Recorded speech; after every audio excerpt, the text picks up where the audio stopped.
March 10. தலைப்பு சாந்தம். மிகுந்த மனத்தாழ்மையும் சாந்தமும் நீடிய பொறுமையும் உடையவர்களாய் அன்பினால் ஒருவரையொருவர் தாங்குங்கள். எபேசியர் 4:2. கல்வாரி நாயகனை பார்க்கும்படி உங்களை நான் அழைக்கிறேன்.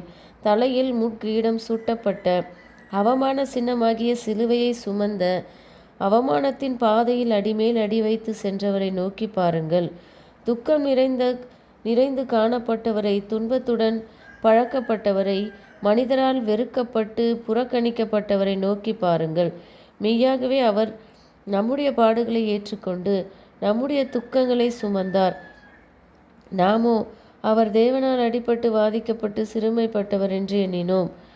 நம்முடைய மீறுதல்கள் நிமித்தம் அவர் காயப்பட்டு நம்முடைய அக்கிரமங்கள் நிமித்தம் அவர் நொறுக்கப்பட்டார்.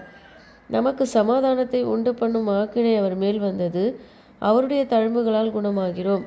மனுஷகுமாரனுடைய ஆச்சரியமான அன்பில் உங்கள் உள்ளம் உருகி கரையும் வரை கல்வாரியை நோக்கி பாருங்கள். விழுந்து போன மனிதன் உயர்த்தப்பட்டு தூய்மையாக்கப்பட தேவையான ஒன்றையும் அவர் செய்யாமல் விட்டுவிடவில்லை. அவரை நாம் அறிக்கையிட வேண்டாமா? கிறிஸ்துவின் மார்க்கம் அதை ஏற்றுக்கொள்பவரை சீரழிக்குமா? இல்லை. கல்வாரி நாயகனுடைய காலடி சுவடுகளை பின்பற்றுவது சீரழிவாக இருக்காது. நமது பேச்சு, நமது நடக்கை, நமது உடை மற்றும் நம்முடைய எல்லா விதமான அலுவல்களிலும் இயேசுவே நம்மை ஆட்சி செய்கிறார், நம்மை அரசாள்கிறார் என்ற உண்மையை வெளிப்படுத்தும்படியாக நாளுக்கு நாள் நாம் இயேசுவின் பாதத்தண்டையிலே அமர்ந்து அவரிடம் கற்றுக்கொள்வோம். கர்த்தரால் மீட்கப்பட்டவர்களுக்கென்று போடப்பட்ட பாதையில் நடக்கும்படியாக தேவன் நம்மை அழைக்கிறார். நாம் உலகத்தின் பாதையில் நடக்கக்கூடாது. நாம் அனைத்தையும் தேவனிடம் ஒப்படைத்துவிட்டு மனிதர்களுக்கு முன் கிறிஸ்துவை அறிக்கையிட வேண்டும்.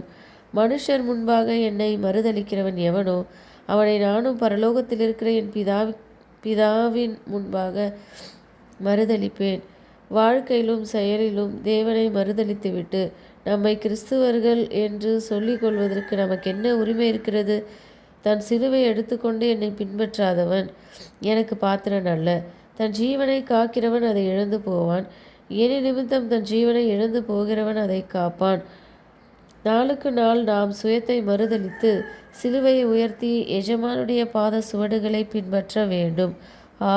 நீங்கள் தேவனுடைய ஆவியினால் ஊக்கமளிக்கப்படும்படிக்கு பரிசுத்த ஆவியானவருடைய ஞானஸ்தானம் உங்கள் மீது வருவதாக.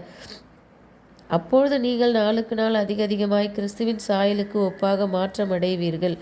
உங்கள் வாழ்க்கையின் ஒவ்வொரு செயலிலும் இது என் எஜமானை மகிமைப்படுத்துமா என்பதே உங்கள் கேள்வியாக இருக்கும்.